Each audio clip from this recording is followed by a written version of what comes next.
I just want to talk about something because, like, I'm just so confused. POV, you're at the club and the fish aren't biting. Yeah, if the fish aren't biting, it's not the fish that are the problem, it's the bait.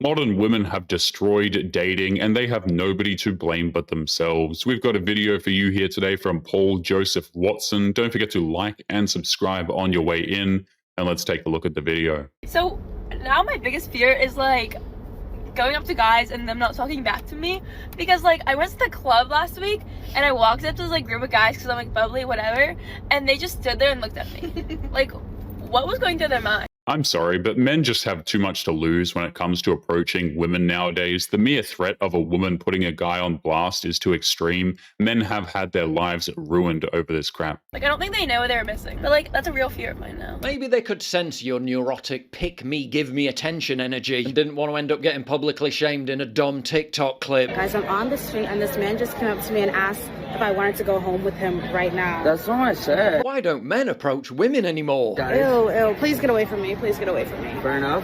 Thank you. Thank you. Okay. Thank you.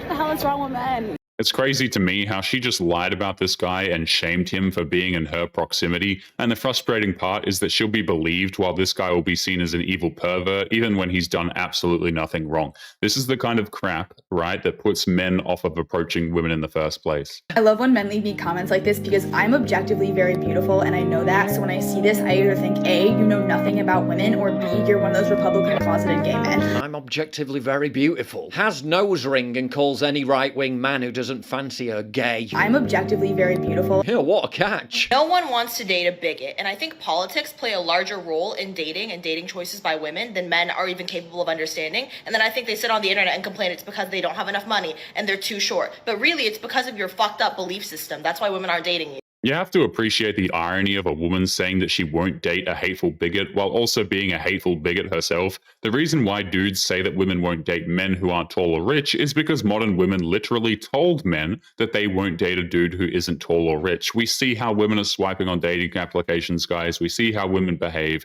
We have it on record from countless women at this point. You voted for somebody who repeatedly bashes marginalized groups of people, bashes minorities, bashes women, has no respect for them at all. Yeah, that says a lot about your character. And that's unattractive to most women because that's an ugly trait to have. It shows that you condone those behaviors. Because well-adjusted pretty women are notoriously attracted to manlet soy boy Antifa types. Yeah, right. Young women are shifting more left, and if you continuously shift more right in response to that rhetoric, then yeah, it makes you more unattractive to them. Men aren't going to magically change their personal views just to please a woman who goes on bitter, incredibly hateful rants on TikTok, but she thinks that men will legitimately listen to her and change just to please her bonkers political ideologies. Men have not and will not operate that way because there is no point. And I think to a certain extent, these men understand that, which is why they're on their dating apps saying they're moderate, saying they're apolitical, and all of these things, when really we know who you voted for, and that does make you undateable, and it does make you unattractive because you condone terrible behaviors towards women and minorities, and that will never be attractive. If you want better results in dating, I implore you to change that belief system. What's funny is how these women will condone terrible behaviors towards people, but when she does it, it's in the name of equality and justice, apparently. Meanwhile, there are people all over the world who are victims of acts of horror, and she doesn't even bat an eye. This is pretty damn typical, I would say. My husband just informed me that he's had a very long, hard week at work, and so he just wants to enjoy the weekend in a clean house with some delicious home-cooked meals. And I said, that's great, because I know that his mother's going to love having him for a few days. The sheer self-entitlement is stunning to behold. These are the requirements that you need to have in order to date me, a single mom of 3 kids. A single mother of 3 kids thinks the smartest idea is to go online with a self-indulgent rant with a massive laundry list of demands, even though the men who hear this rant will turn their backs so fast that even the simps won't even bother to be with her. And you know things are bad when even the simps want to wash their hands clean of this. Number 1 is that you need to be making at least $130K a year. And you need to have at least 2 side hustles. If you cannot make $130K or more, then you are out of my fucking league. How do you expect to give me money for my kids if you only make $50K a year? You're really not selling it to me. Second is I don't date men that are younger than me because for obvious reasons. So if you are 26 and over, then you qualify. 26 to 35 is the age limit. Okay, I feel like 35 is pushing it because they look old as fuck already. The sad part is how she thinks that her behavior is not only reasonable, but also completely justified, that she's entitled to some incredibly handsome and successful single man who has his pick of the litter when it comes to single women. Men will never choose an entitled single mother of 3 kids when he can have someone significantly better. You have to have at least 3 cars under your name. Your second car has to have 8 seats because I have 3 kids. So I want them to be comfortable whenever we go with you on a trip or something. You want me to come with you, I'm gonna bring my kids, and you need to have enough space for my kids. Tyrone, Jaden and Naomi are screaming their heads off in the back, while Juanita's henpeck nagging you in the front. Yeah, again, you're really not selling it to me. Another requirement is that you have to have a property under your name, and you have to be looking into getting your second property. You have to get a home that has 6 rooms because each of my kids have to be in their own room. So you have to be considerate, purchase a house that has 6 rooms. Her math makes no sense. Even if there was a man who not only owned that kind of property, but was also willing to share that property, 3 kids do not require 6 bedrooms, which means that she probably wants a bedroom all to herself, which implies that she's not actually looking for a man. She's looking for a man who will give her free rent and free food. And if you cannot meet those requirements, then you're not the fucking one. Hoflation is real. $75 a month, and you haven't met anyone yet. Okay, so she says, POV, your friend pays $35 a month to not have people under 6 feet on her hinge. Chances of women meeting a man who is not married, 6 foot tall, not fat, making over 100 grand, 0.43%, or 1 in every 233 men. Where did all the good men go? Your inconceivably narcissistic and unrealistic vetting process filtered them out at the first hurdle. The sad part is that even though these women have less than 0.5% of a chance of actually getting with a guy who has these standards, she will think that because it's higher than 0, that she has a great chance of finding that. But she keeps forgetting that percentage is just for the chance of meeting him, nothing about him even being interested in a coffee with her. Testing to see if my date is a red flag or not. But the fact that most people on X thought it was a real dating interaction speaks volumes. That's a really nice necklace that you just put on. I honestly never seen a design like that before.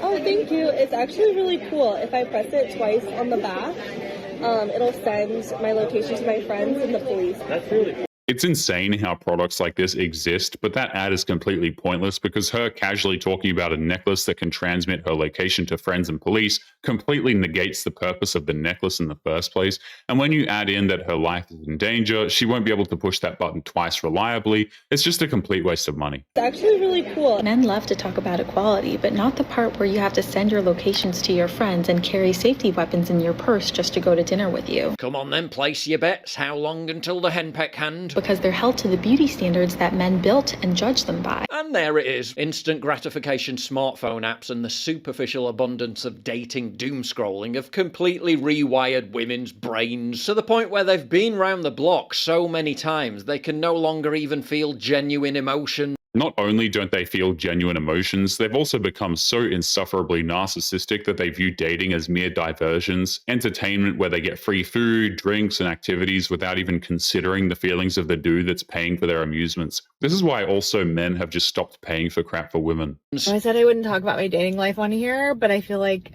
I cannot be the only one who feels alone in this. Just went on a first date, and this is no offense to this man, obviously. Perfectly fine, normal, lovely date. It's getting to the point, though, that that's the problem. Like, there's just nothing happening. And I just feel no sparks and no chemistry with people, and I feel bad. Observe the stultifying impact of digital meat market-driven hypergamy in all its haunting hideousness. Because I feel like it's just me. I'm going out with really handsome, accomplished, interesting people, and I feel nothing. I feel like I'm just another girl. Like I'm one of a million and there's just nothing special about me. Probably not presenting that great either. Not like that sparkly or interesting or like dynamic at all because I'm just so depleted. I know my person's out there. This is what happens when you ride the carousel and refuse to take your youth seriously. Women like this squandered every single chance they had to find happiness with a man, and it left them depressed and drained to the point of misery. And that was all on them. But I'm starting to really question if I even have it in me to find them anymore. Female goes on yet another date and meets her own worst enemy. herself. Listen to Maisie Neely's book today, and through all of the hardships she had, she just kept going and kept dating and kept seeing people, and I admire people so much that have that in them, because I just don't have it in me. I thought I was safe and I thought I was done, and like having to do this again just feels like work every time I go on a date. It feels like so hard. She's literally rejected so many men. It's made her so numb that her innate basic ability to pair bond is totally fried. Saw a great video recently of a female counsellor explaining that she has lost track of the number of 25 to 35-year-old female patients who described their perfect man, and then when asked about the last 5 men she slept with, not a single one had the traits described. The types of women who do that have had 2 sets of standards, the impossible ones for the average everyday men, and the ones for Chad who pretty much get a pass for everything. And this is why men have stopped bothering with dating. Ended things with a guy who wanted to marry me because I'm still hung up on a guy who only wanted me for sex. How many bad boys do they need to plough through before realising this is a losing strategy?